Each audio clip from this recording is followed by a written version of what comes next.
Jeremy, you able to take the first reporter? The effort to understand the setting demand a comprehension of the verb component that make up the identity of the individual. Difficult as meaningful, physical, moral, emotional, construct of identity are not enough to explain the nature of the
due to development of muscle mass make the muscle become more muscle, while females suddenly have bigger hips and breasts, which can cause awkwardness and uncomfortable feelings due to new body composition. Ito ay mga pagbabago sa katawan, maayos sa akit-akit. Dahil sa pag-unlad ng muscle mass, ay nagiging akit-akit ang mga lalaki tingnan. Habang ang babae ay nagkakaroon ng mas malaking balakang at dibdib na maaaring magdulot ng exercise o kulang sa kasanayan at hindi komportable na pakiramdam. Number 2. The development of primary sexual characteristics such as the ovaries for the female and the testes for the male, which show that the individual is capable of reproductive functioning. The primary sexual sex characteristics are the penis, the bottom, and the ability to ejaculate when mature. Female primary sex characteristics are the vulva, vagina, uterus, fallopian, cervix, and the ability to give birth and maturate when mature. Number 7. The development of secondary sexual characteristics resulting from hormonal changes as the individual sexually matures results in changes in the growth of body hair as well as changes in voice quality. The pubertal changes in secondary sex characteristics such as breast development, fat deposition, development of the genitalia, changes in the larynx, and body hair growth result from increasing levels of gonadal steroid levels in turn are influenced by rising gonadotropia. As a transforming individual continues physically mature, they develop greater skill and precision and manipulating their lives. In developmental psychology, physical maturity is an age-related concept and is yet to offer where the level of physical development is commensurate with a given age level. Investing in your development are by defining your self-identity. That's all. Next reporter. Erika. Good day, everyone. I am Erika Garcia, and I'm going to discuss about the development of gender identity.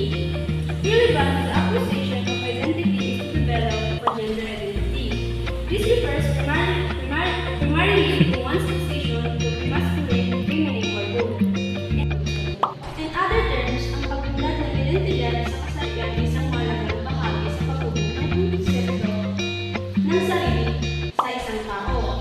Ito ay may kinalaman sa pagkilala at pagtukoy kung ang isang tao ay nagkakakilanlan bilang lalaki, babae o isang harap ng dalawa ng pangunahing papel sa pangkalatang pag-unawa ng isang tao sa kanilang sarili. Gender should be discriminated from one sex, as the first is a choice of orientation where the latter is an endowment from birth having the genital of a boy identified as a penis. Differentiate one from being a girl who has got a vagina instead. Gender identity pertains to that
Halimbawa, ang pagkakaroon ng lalaking genital or penis ay nag-uugnay sa pagiging lalaki. At ang pagkakaroon ng babae ng genital or vagina ay nag-uugnay sa pagiging babae. Ang gender identity ay isang personal na desisyon ng isang tao kung paano nila nais na ituring at naturing kung bilang babae, lalaki o kahit isang kombinasyon ng payo. Bagamat madalas na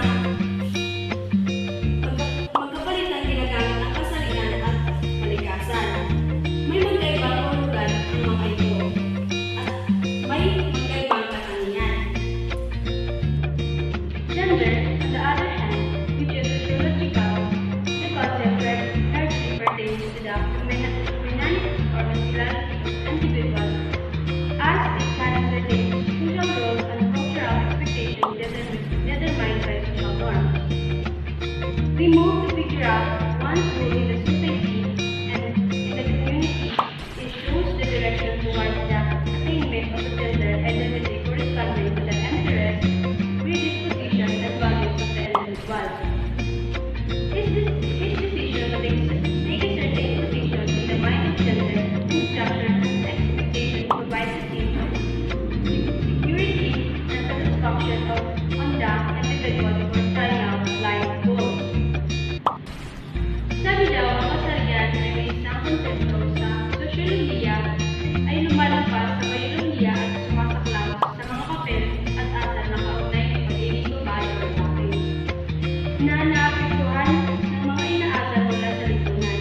Ang prosesong ito ay nagpapakita kung paano inaalala ng mga individual kung saan sila kumikilos ayon sa mga inaasal at norma ng lipunan. Sa pamamagitan ng pagsasama ng kanilang identidad sa kasarian sa kanilang mga personal na halaga at kagustuhan, natutuklasan ng mga tao ang pakiramdam ng seguridad at kasiyahan sa kanilang pagkakakilanlan. Ang pagpiling ng ito ay maaaring magsabing pundasyon para sa pagtupad ng kanilang mga layunin sa buhay nang may kumpiyansa at magiging ito sa kanilang sarili. That's all, and the next department is my closer. Hey everyone, my name is Mike Saga. Today I'm going to discuss the sexuality versus responsibility. So the expression of human sexuality is a natural process stated by Abraham Maslow in his hierarchy of human needs. 6 is a basic needs. So ayon kay Abraham Maslow, sa kanyang hierarchy of human needs, 6 is a basic needs. This urge has to be addressed by humanity to make it humanity at this point in time. The third expression of this right result to the consequence that further destroy the life and dignity of every human person when possible. Proliferation of sexual transmitted disease due to promiscuity. So pagpapahid ng sexualidad ng tao ay isang natural na proseso gaya ng sinasabi ng Abraham Maslow sa kanyang hierarchy ng mga pangangailangan ng tao. Ang sex ay isang pangunahing pangangailangan. Ang panghihimong ito ay kailangan na matutunan sa isang nararapat na paraan upang maiwasan ang pagpapalubhan ng nagay sa isang katawan sa panahon ito.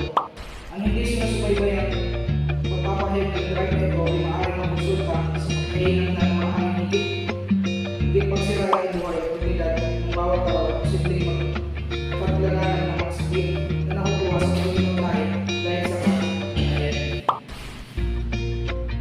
Actually, transmitted disease or STDs ayon sa medical na pagmulan ay mga nakakahawang sakit na maaaring maisalin mula sa isang kapareho patungo sa isa pa sa pamamagitan ng sexual na aktibidad kung hindi kalinisan ng mga gawin.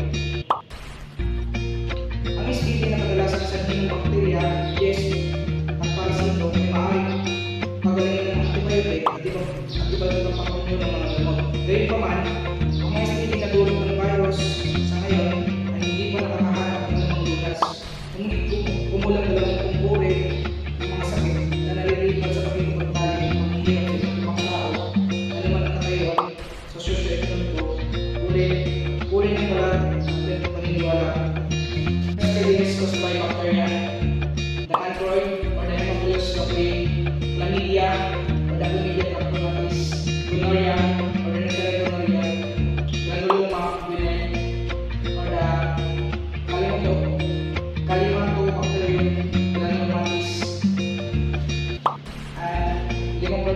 ovarian or the chlamydia, trachomatis, and cyst is the syphilis or the treponema.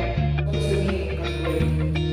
Cancer is a sexually transmitted infection or STI caused by the bacterium Haemophilus gastriae. Current operating outbreaks of cancer have occurred in the US, usually in minority populations in the inner cities. This disease is common in the sub-Saharan Africa among men who have frequent contact with prostitutes. Next is the chlamydia. The chlamydia is a disease caused by the bacteria Chlamydia trachomatis. It is the most commonly sexually transmitted disease. And the next is the gonorrhea. Gonorrhea is the highly contagious sexually transmitted infection caused by Neisseria gonorrhea, which can cause an infection of urethra, cervix, anus, throat, and eyes.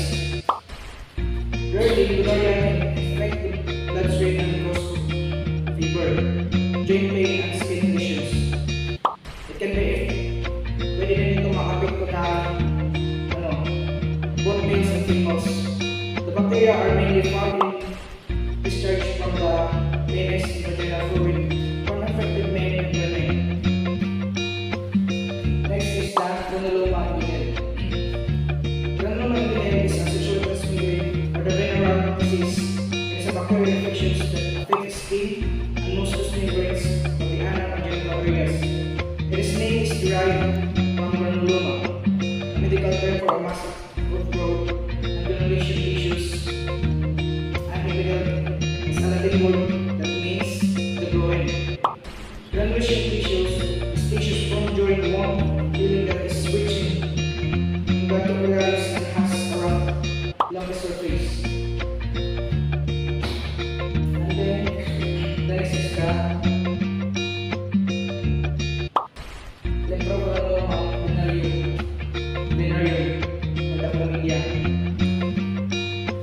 Leptogranuloma or venereum or the LGV is the spread of granulation tissues. LGV is an uncommon disease caused by a bacteria called Chlamydia trachomatis.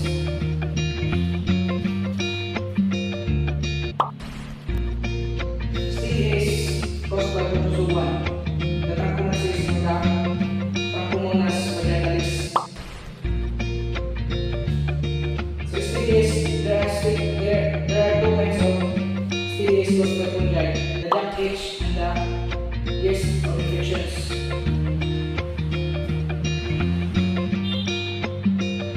Jack H.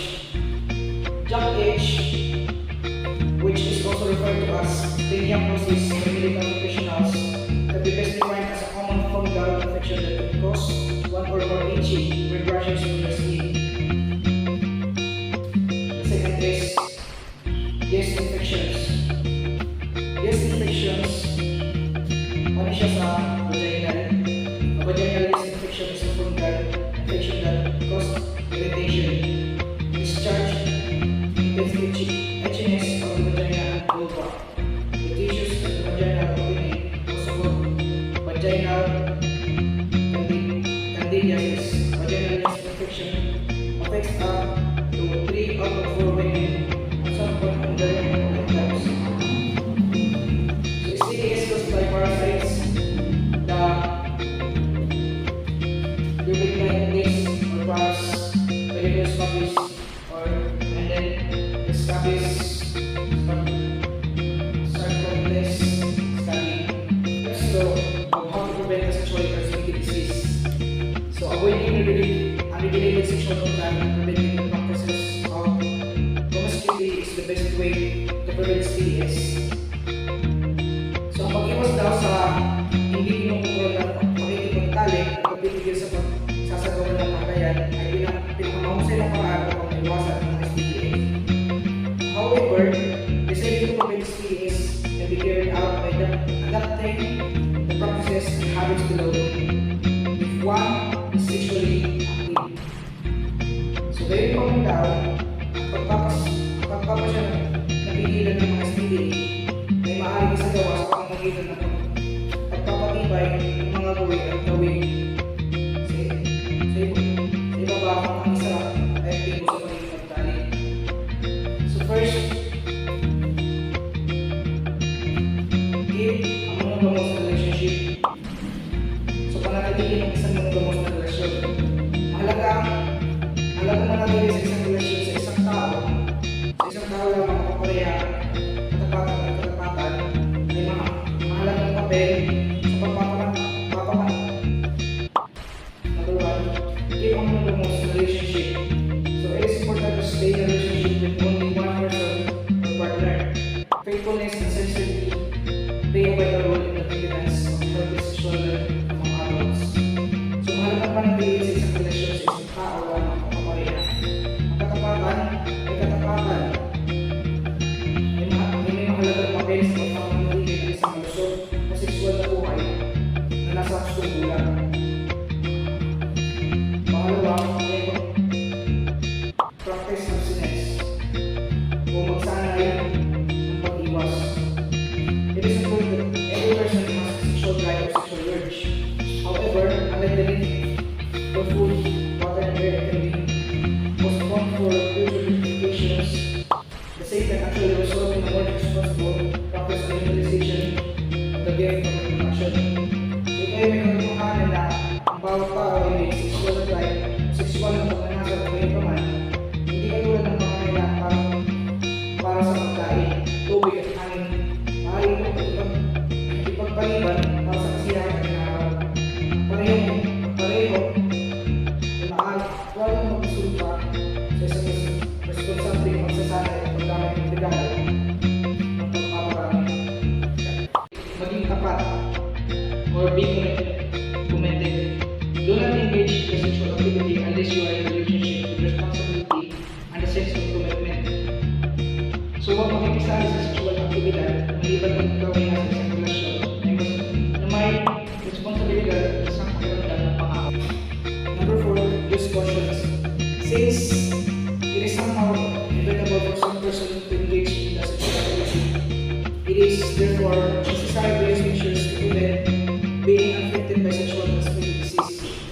Safety precautions such as the use of rubber or condom are the most feasible way to prevent the spread of STDs among sexual partners through findings from a group that commercially produced condoms can still be 90% insufficient if not properly used.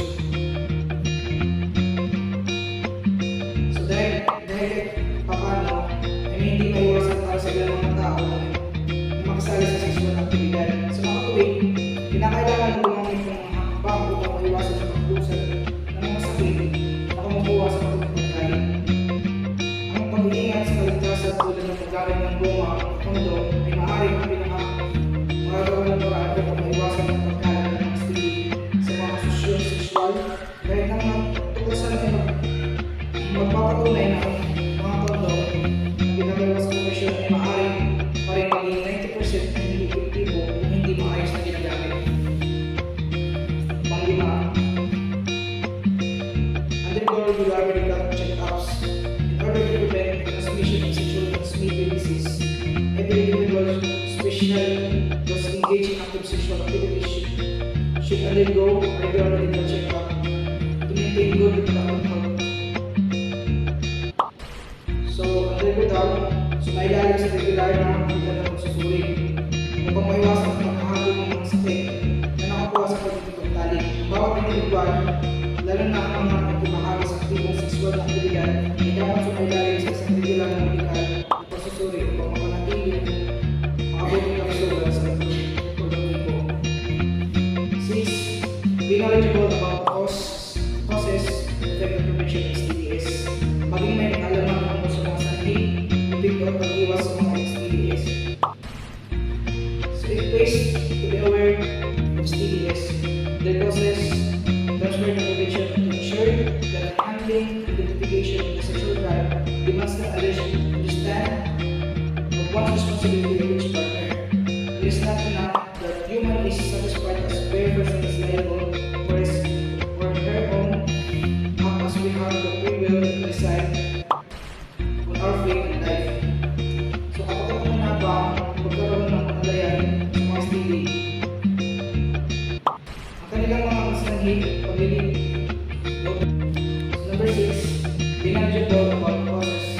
effect on